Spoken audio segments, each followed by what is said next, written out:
it's Jessica DeMassa with WTF Health. What's the future of health? I'm talking to the who's who of health tech and healthcare innovation, and joining me right now, I have a great patient advocate, Liz Salmi, and she is also the Communications and Patient Initiatives Director at OpenNotes at Beth Israel Deaconess Medical Center at Harvard Medical School. Liz, great to have you here. Thank you so much for having me. I'm having such a great time with you. Oh my gosh, it's so exciting to talk to you, and I want to get an update on what's going on with OpenNotes. Oh my gosh, OpenNotes. So for those who are not US based, basically for the last 12 years, we've been researching the concept of what happens if patients actually read the words that their doctors write about them in their medical records. And too long didn't read. Many papers later, we know that when patients can read their doctor's notes, they better understand their care, feel more engaged in their health, they just love it, and they're actually more likely to do what their doctors tell them to do, or be compliant, as it's called. So tons of great research over the years in many different health settings. And then, just 2 years ago, due to public policy, the 21st Century Cures Act enacted this rule that says people, everyone around the US, has access to everything in their records, including their progress notes, which meant OpenNotes became the law of the land, is the way we're saying it. Yeah, so we're really excited about it, and all kinds of other interesting things are popping up as a result. That's so exciting. I love the idea that OpenNotes has become the law of the land now in the US, finally, right? It makes so much sense. So tell me a little bit about some of the research that you're doing around, patients who are getting access to their data. I understand you have a research project that you have done that you're really excited about. So tell me a little bit about that. Yeah, so it was interesting. So OpenNotes is kind of like this culture change. Doctors are not used to patients seeing their records. So we did all this research to say, calm down, it's going to be fine, patients love this. And then, starting April 2021, when patients finally had access to the records, it's interesting because you're a health media person. You're the Oprah of healthcare, I must say. It was interesting, just like a month after the Cures Act went into effect, there were articles in the Wall Street Journal about patients are finally reading their notes. Are they ready for it? What do doctors think? And we were like, oh, brother, come on. We've had this conversation. But then, a year later, then there's articles in the New York Times saying, patients have access to their test results. Oh my gosh. And we're like, wait a minute, hold on. We thought OpenNotes was the shocking thing, but now you're saying test results? And some patients have had access to their test results for more than a decade. For OpenNotes might be new, but test results, and there's different types of test results, but we were like, this is ridiculous because this is the thing that many patients have had access to. So now we were like, well, you know what? Let's do a study. Nobody has really asked patients how do they feel about immediate access to their own lab results and test results. So we did a 4-site study. OpenNotes collaborated with UC Davis Health, Vanderbilt, University of Colorado Health, UT, Southwestern Texas, about 4-site, multi-site study at academic medical centers saying, we surveyed patients, their patients, and saying, hey, you've received a test result in the last couple of months. How did you feel about receiving this result immediately? And then, did it make you more worried, or did you have more questions? And so I'm talking forever about this because researchers can't stop talking about it. So we asked them, you received it immediately. Could you understand it? Do you wish it was delivered to you, in the context of a medical visit versus just having it in your mind? That's a great question. The most amazing thing is 96% of patients who responded to the survey said, I love having immediate access to my test results. So we go, cool. So you stratify the data, and then you look at it and you go, okay, so those who received a normal test result, you would think they'd feel fine. But what about those who also received abnormal test results or non-normal?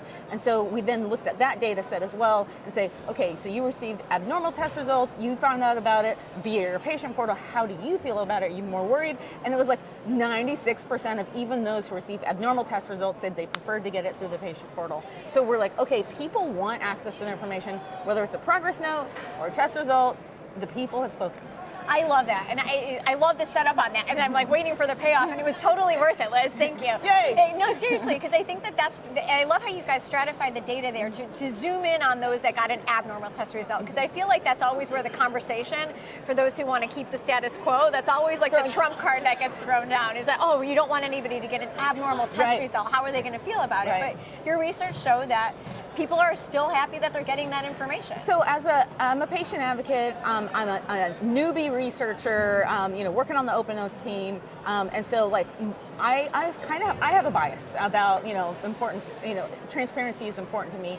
My research team, they are much more judicious and less biased than I am. So when we went into the study, I was like, I bet my hypothesis is people are going to want access to their test results. Yeah. But I didn't know how accurate I would be, or like how much my instinct would mirror the population that we were.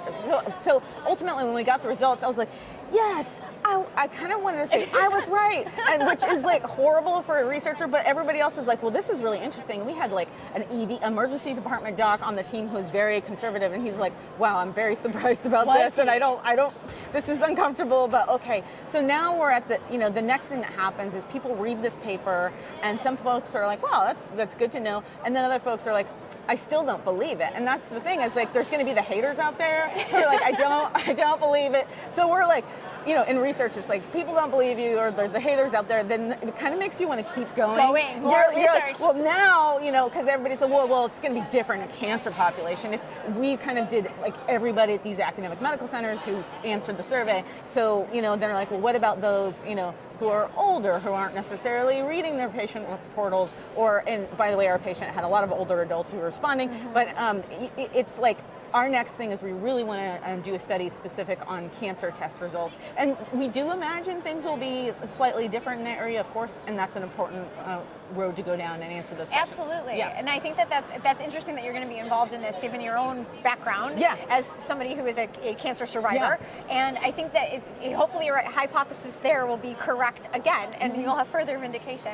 I wanted to ask you, you had said, getting more data is a way to kind of win over those haters. I mean, what are some of the objections that you're still getting from healthcare providers when it comes to them sharing their data, their notes with patients? So, how much more convincing do we need to do, Liz? Surprisingly, it was, for years, OpenNotes is the worst thing in medicine. OpenNotes is going to destroy medicine. Like, I'm like the worst. Take a patient advocate and then have them become a researcher. It's like the worst. But it's like I think it's the best. I have this like list of quotes that I've been keeping for the last 6 years from people at different health systems who've kind of said OpenNotes is going to destroy medicine, this is horrible, blah, blah, blah, blah.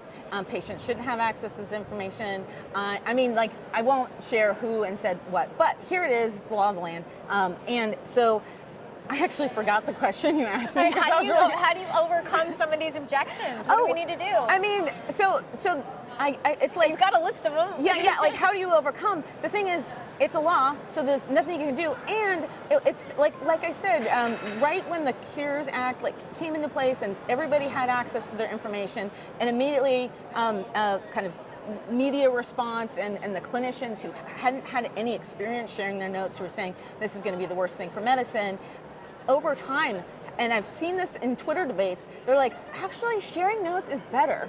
We enjoy the notes. Now the test results are the enemy over time. And so it's like the note.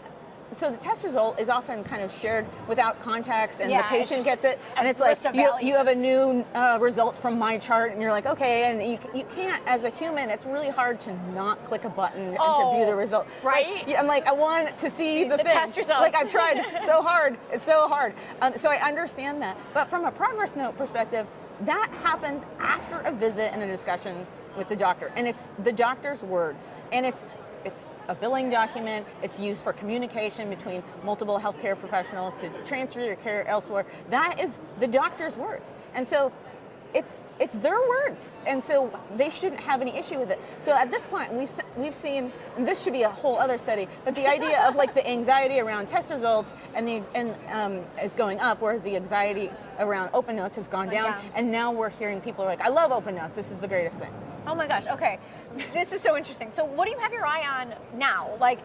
You're obviously somebody who gets to travel around. You're here with me. We're in Australia. So talk to me a little bit about what's got you excited that you've been hearing, talking to some different people and getting some different perspectives, from international other international health systems, other people who are in healthcare, other patients from around the world. Like, what's some of the big takeaways for you, Liz?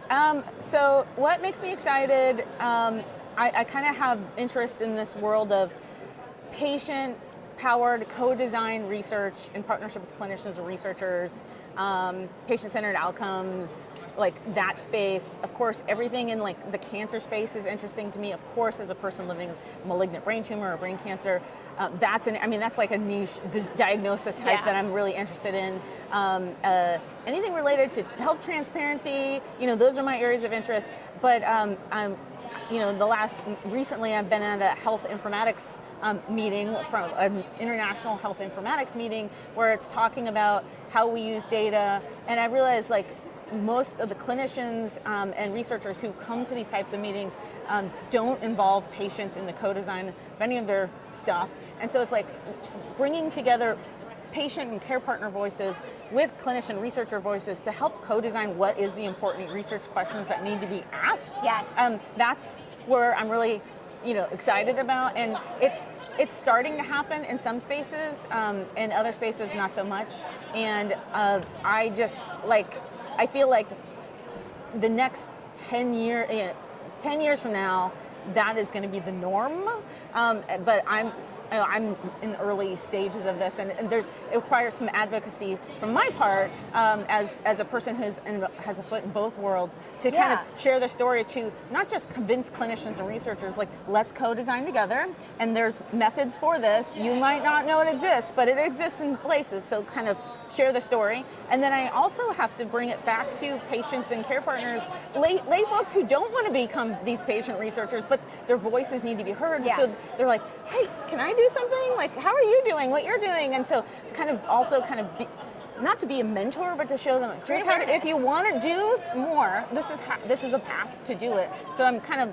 bringing both sides together over time. I love it. It's exciting. So that's why it's like, you're like, oh, it's terrible for me to be a patient researcher. Like, no, I think that this is like the greatest opportunity, and I really think you're modeling the way. So Liz, thank you so much for joining me and telling me about what you're doing, telling me what's up at OpenNotes, all the great research. Thank and you. Just how this whole world is changing in terms of, giving patients greater access to their own information. So I love hearing what you have to say. Come on. Yeah. Yeah. Thank you. Thank you so much, Liz. I'm Jessica DeMassa here at the Digital Health Studio with Liz Salmi. Thanks so much for joining us. For more interviews with those who are changing the way that we do healthcare, head on over to my YouTube channel. It's youtube.com/WTF Health. Talk to you guys real soon. Take care. Bye.